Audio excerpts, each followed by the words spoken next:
There is a date being engraved right now on the hearts of millions of people around the world. November 15th, 2026. That is the day The Chosen Season 6 arrives on screens. And this is not just any season. It is the season we all knew had to come. But no one knows whether they are truly ready to watch. Because Season 6 is going to take us to Calvary. Jonathan Roumie, a devout Catholic actor who has portrayed Jesus for 5 seasons, is going to carry the cross on screen.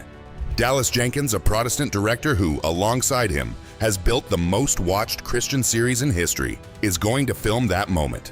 2 men from different traditions working together to create what promises to be the most powerful visual portrayal of the crucifixion ever produced. And before that happens, before we see those images, I want us to understand something.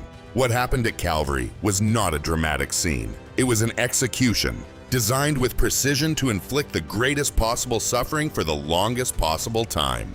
What Jesus endured in those hours is something most of us cannot even begin to imagine. Not because we are weak, but because our brains are not built to process that level of pain. Today we are going to Calvary. We are going to understand, through medical, historical, and theological eyes, exactly what happened on that Friday. We are going to talk about Jonathan Roumie and what it means for him to portray this moment. We are going to talk about what Dallas Jenkins has said about how he plans to film it. And in the end, we are going to ask ourselves a question we may have never really asked before. What does it mean that this man chose to die this way? Because the answer to that question changes everything. November 15th, 2026 is not just a release date. It is the moment when a community of millions of people, Catholics, Protestants, Orthodox believers, evangelicals, and many others who simply believe in Jesus without any denominational label, will gather around a screen to watch something we all know, but have never seen like this before. The Chosen is not a conventional religious series. Above all, it is a work of narrative art that made bold choices, showing the apostles as broken men, showing Mary Magdalene as a woman who carried real demons, showing Jesus as someone who made jokes, who got tired, who truly wept. Dallas Jenkins chose to emphasize the full humanity of the Lord, and that was precisely the secret of the show's success. But the full humanity of Jesus includes this too: death, a specific death, a chosen death, a brutal and absolutely voluntary death. The fan community of The Chosen has been talking about this moment for years. In forums, in WhatsApp groups, in YouTube comments, the same question keeps coming up. How is Dallas going to film it? How much will they show? How is Jonathan Roumie going to handle it? Because everyone knows it is not the same to film a healing scene or a conversation by the lake as it is to film Calvary. Dallas Jenkins has given some clues in recent interviews. He has said that Season 6 will be different from everything that came before. He has spoken about the responsibility he feels, not only as a filmmaker, but spiritually. He has acknowledged that he and his team have spent months in prayer and preparation for this story arc. And he said something that I find deeply honest. We don't want people to feel comfortable watching this. We want them to feel uncomfortable in the right way. That right kind of discomfort begins with understanding what really happened, not the softened version, not the polished golden cross we see in churches. What really happened? To understand the crucifixion, we have to begin long before Jesus reached Golgotha. Dr. Frederick Zugibe, a forensic pathologist and expert on death by crucifixion, and Dr. C. Truman Davis, whose medical analysis of the Passion became a scholarly reference, carefully documented what the Gospels describe and what modern medicine allows us to understand. Jesus arrived at Calvary in a physically devastated condition. He had not slept for more than 36 hours. From the Last Supper to his death, his body had no rest. In the Garden of Gethsemane, he experienced a medically documented but extremely rare condition, hematidrosis, mentioned in Luke 22:44, where the evangelist describes sweat falling like great drops of blood. Under extreme stress, the tiny blood vessels surrounding the sweat glands can rupture, mixing blood with sweat. This is not a metaphor. It is a real physiological response to extreme psychological terror. And it has consequences. The skin becomes hypersensitive, inflamed, and vulnerable. Then came the nighttime interrogations, the house of Caiaphas, Herod's palace, Pilate's praetorium. Jesus walked several miles through Jerusalem bound, beaten, and spat upon. Matthew 26:67 says that they struck his face with their fists. Mark 14:65 adds that they covered his head so they could hit him without his being able to anticipate the blows. A calculated form of humiliation and disorientation. And then came the scourging. The Roman flagrum was not an ordinary whip. It was an instrument made of multiple braided leather thongs with lead weights and fragments of bone embedded in the ends. Roman soldiers were experts in using it. They knew exactly how to inflict maximum damage without killing the condemned man, because the goal was for him to survive long enough for crucifixion. Jewish law limited lashes to 39, and Paul himself mentions having received them 5 times in 2 Corinthians 11:24. Roman scourging had no such legal limit, though tradition often refers to 39 blows. Each strike of the flagrum tore into the flesh. The weights and bone fragments caught in the skin and ripped away muscle. The ribs, the arms, the legs, the buttocks, everything was literally lacerated. Doctors who have studied the markings on the Holy Shroud of Turin have identified more than 100 wounds distributed across the body. Some estimates suggest that the amount of tissue damage would have required thousands of stitches to close. Jesus reached Calvary with no physical reserves left. No glucose, no sleep, with his skin torn away, with blood loss already compromising his blood pressure, with eyes likely swollen, with lips cut by his own teeth from the blows, and with his scalp pierced by the crown of thorns. Thorns that, in the varieties found in Judea, measured between 1 and 2 inches long. This is the man who carried the horizontal beam of the cross to Calvary. The image of the way of the cross that we all know shows Jesus carrying the entire cross. Both the vertical post and the horizontal beam together. History is more brutal, and in a way, more revealing. Those condemned to crucifixion in Rome did not carry the whole cross. They carried the patibulum, the horizontal beam, which weighed between 65 and 85 pounds. The vertical post was usually left permanently fixed at the place of execution. That makes logical sense. Carrying an entire tree for half a mile would have been unnecessary when the upright post was already planted at Golgotha. The distance from the Praetorium to the place of Calvary was about 500 meters, roughly a 30-minute walk under normal conditions. For Jesus, in that physical state, with that weight on his lacerated shoulders, the shoulders that had just been torn open by the flagrum, it was something else entirely. Luke 23:26 tells us that at some point along the road, the soldiers forced Simon of Cyrene to carry the beam, not because they wanted to help Jesus, but because the condemned man was collapsing and they needed him alive when he reached the place of execution.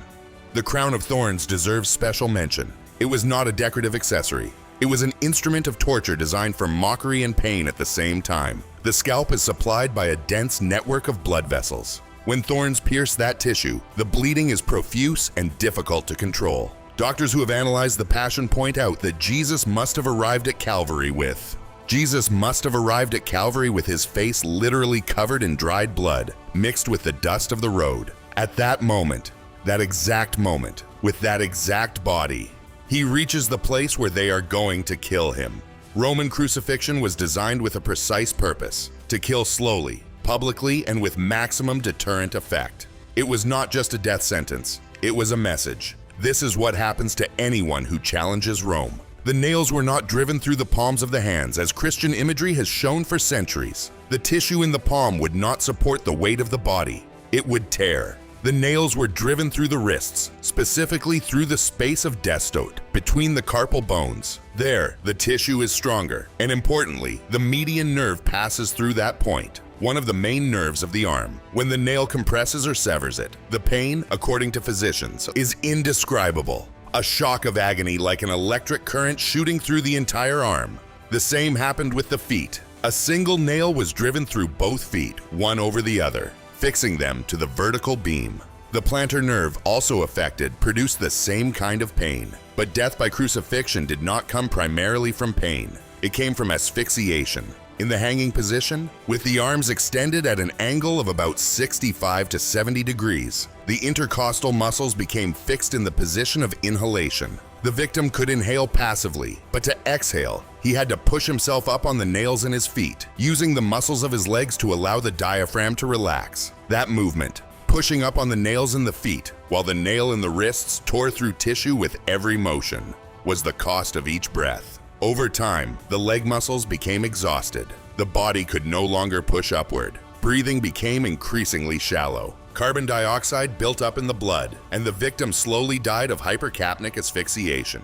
To speed up death, the Romans practiced crucifixion, breaking the legs of the condemned. Without the legs, the body could no longer push up, and death would come within minutes. John 19:32-33 describes how the soldiers broke the legs of the two men crucified alongside Jesus. But when they came to Jesus, they saw that he was already dead, and they did not break his legs. Instead, one of the soldiers pierced his side with a spear. John 19:34 describes something that modern physicians find clinically significant. Blood and water flowed out. The most accepted medical explanation is that the spear pierced the pericardium and the heart. The water would have been pericardial fluid, the buildup of liquid around the heart that occurs in cases of severe trauma and extreme stress. Clinically, Jesus was already dead when the spear pierced him. All of this took between 3 and 6 hours. The Gospels tell us that Jesus was crucified at the 3rd hour,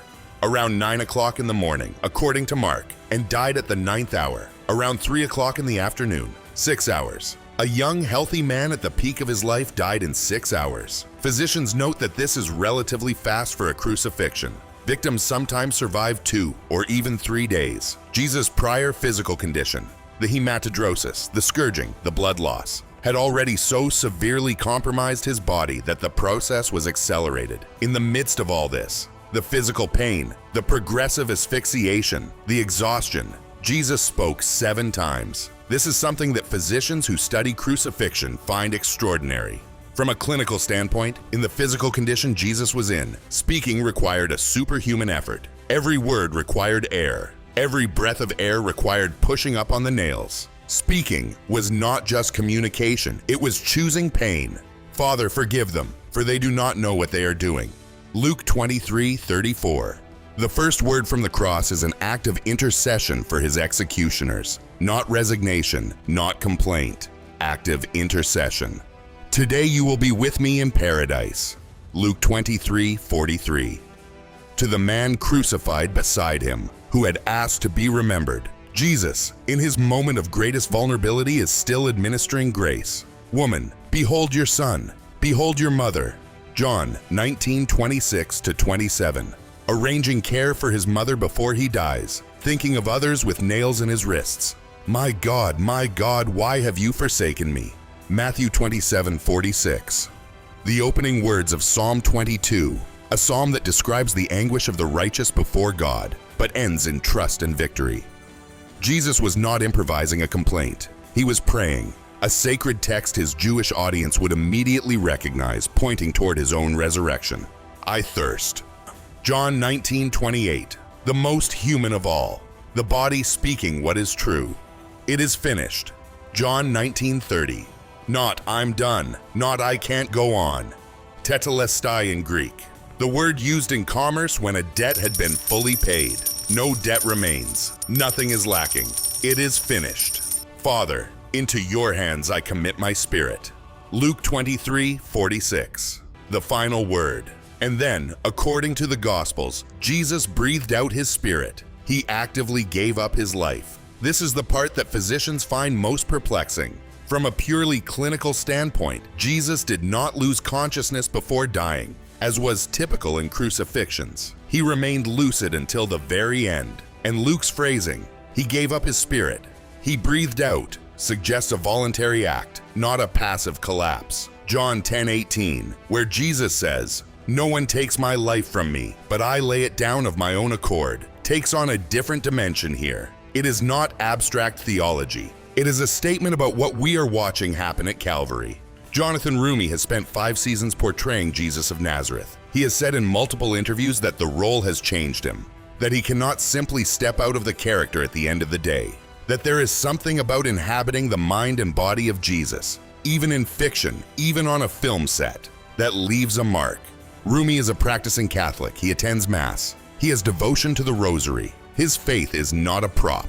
It is the foundation from which he builds the character. And that raises a question he himself has openly acknowledged. How do you prepare to film the crucifixion of the man you believe in? In a recent interview, Roumie spoke about this with striking honesty. He said there is a huge difference between reading the Passion and having to physically inhabit it, even within an acting context. He said you cannot approach the Crucifixion set the same way you approach the Last Supper set. There is a different responsibility. The entire team, actors, directors, cinematographers, have spoken about the need for a space of spiritual preparation before filming those scenes. What Roumie will have to do in Season 6 is unlike anything he has done before. In previous seasons, he portrayed Jesus' authority, his tenderness, his humor, his humanity. Now he will have to portray his suffering. And the difference between acting pain and portraying that specific pain for that specific person with that specific theological weight is immense. The fan community has responded to this in very different ways. Some say they don't know if they will be able to watch it. Others have been praying for months for the production team. Some say they will need tissues and probably pause the video. And others, and this is theologically fascinating, have said that for the first time, they will be able to see something their faith asked them to contemplate, but that they rarely have visual resources to experience in its full depth. The Chosen, for millions of people, has made Jesus more real. Not smaller, but more real. It has given flesh, voice, and human context to someone who devotion sometimes turns into an abstract symbol. Season 6 will take that reality to its highest point.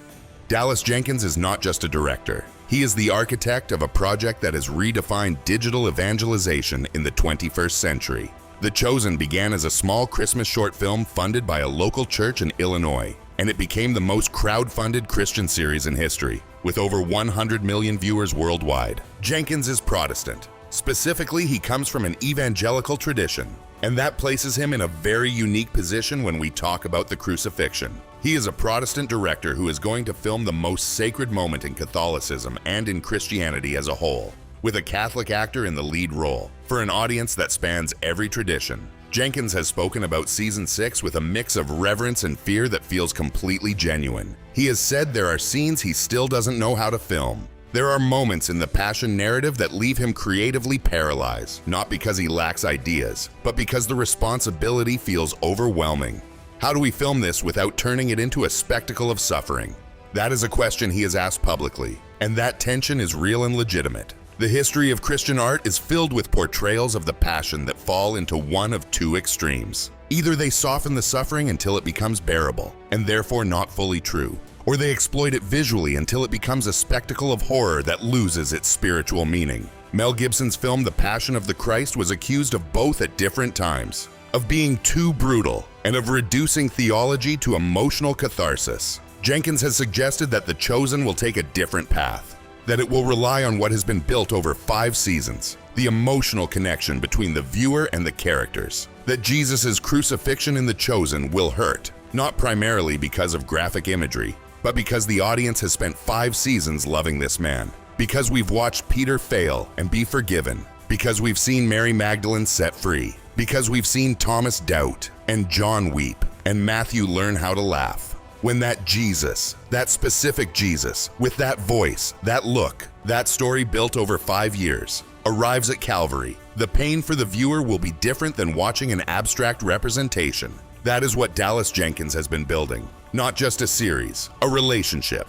And now we arrive at the center of everything, the question that goes beyond medicine and cinematography. Why this specific suffering? Christianity does not teach that Jesus died despite the pain, but through it.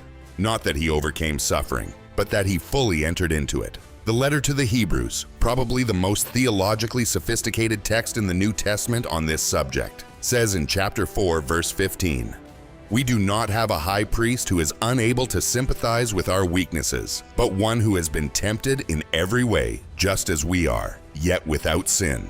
And in chapter 2, verse 18, "Because he himself suffered when he was tempted, he is able to help those who are being tempted." Christian theology, across almost all its traditions, proposes something radical, that God did not respond to human suffering from the outside, but by entering fully into it. No private escape, no hidden way out, the cry of Jesus on the cross. My God, why have you forsaken me?" is not a performance. It is, according to theology, the moment in which the Son fully embraces solidarity with every human being who has ever felt that God was absent. And if you really think about that, there is something unsettling about it. The Christian God is not a God who watches suffering from a distance with gentle compassion. He is a God who, in Gethsemane, asked, "If it is possible, let this cup pass from me," and then said, "Yet not my will, but yours be done," and then stepped directly into the worst that human violence could create. That does not solve the problem of suffering. It does not explain why unjust pain exists. But it says something else, that there is no place of suffering so dark that God has not already been there. Psalm 22, which Jesus quotes from the cross, is deeply instructive here. It begins with abandonment. My God, why have you forsaken me?" But it ends in verse 24 with something unexpected. He has not despised or rejected the suffering of the afflicted. He has not hidden his face from him, but has listened to his cry for help. Felt abandonment and real care are not contradictions. They can exist in the same moment. That is what the Crucifixion says theologically. To someone going through something they don't understand, to someone who feels God is absent, to someone carrying something too heavy. Not everything happens for a reason, but he was there. He knows what this feels like. I believe that is what Jonathan Roumie will try to communicate on screen. Not a symbol, but a man who knows what this feels like. On this channel, we have walked through Holy Week day by day. Palm Sunday, the triumphant entry, the palms, the cries of Hosanna, that within days would turn into "Crucify him." Holy Monday, Jesus' anger in the temple, the only time the Gospels show him acting with physical force, overturning the tables of the money changers. Holy Tuesday, the confrontation with the Pharisees, the 7 woes, the teacher speaking with the authority of someone who knows he has nothing left to lose. All of it was pointing here to Friday. Holy Week has a narrative structure that few texts in the history of literature can match. It is a week that begins with celebration and ends with death. It begins with crowds shouting praise and ends with one man alone on a cross. It begins with "Hosanna, Son of David," and ends with "King of the Jews" as a mockery written above his head. What The Chosen does with this structure is give it faces. Peter is not just the apostle who denied Jesus. He is the man we have spent 5 seasons with. We've seen him fish, laugh, fail, cry, and be called rock by someone who clearly saw in him what he could not see in himself. When Peter denies him, it hurts, not because theology tells us it should, but because we know him. And Jesus' crucifixion in season 6 will hurt the same way, not because theology says it should hurt, but because we know him. That is what 5 seasons have been building. Familiarity, someone we have walked with, someone whose voice we recognize, someone whose laughter we have heard, someone whose hands we have seen heal others. Season 6 will take all of that emotional investment and push it to the breaking point. And from that breaking point, from that cinematic Good Friday, everything that comes after will sound different. Sunday morning, why do you look for the living among the dead?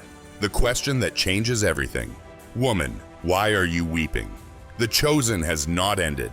It has reached its center. And we, who have walked with them for these 5 years, arrive at our center as well. There is a line from the philosopher and theologian Romano Guardini that I still find unmatched in its honesty. The cross is not beautiful. The cross is true. It is not beautiful. What happened at Calvary that Friday has nothing aesthetic about it. There is no angle from which crucifixion looks beautiful. It is brutal. It is slow. It is degrading.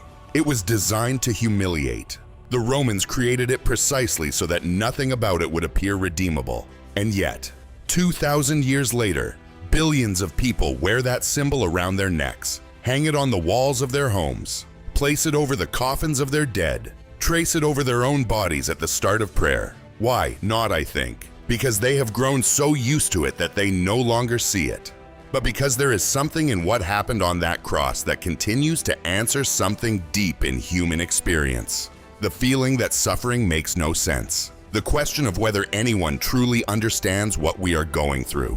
The fear of being alone in the worst moment. The Christian response to those questions is not an explanation. It is a story. A story that says, this happened. Here is the record. Here are the witnesses. And the man who went through all of this did so.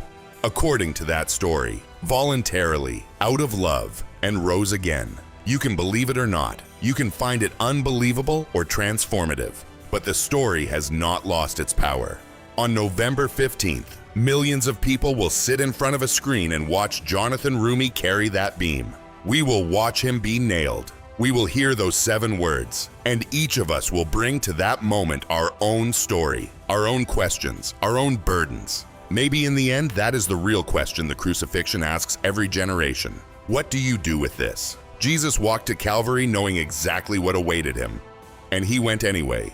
If this story moves you, I invite you to check out our sister channel. Thank you for being here, for taking this time, for wanting to understand more deeply. I'll see you in the next video. Which of the 7 sayings of Jesus on the cross impacts you the most? And why do you think The Chosen will be able to portray the crucifixion with the depth it deserves? Or is there something about that moment that no visual representation can fully capture? Did learning the medical details of what Jesus suffered change your understanding of faith? Or do you feel that this approach reduces something that is essentially spiritual? If this reflection resonates with you, leave a like, subscribe, and turn on notifications so you don't miss future videos.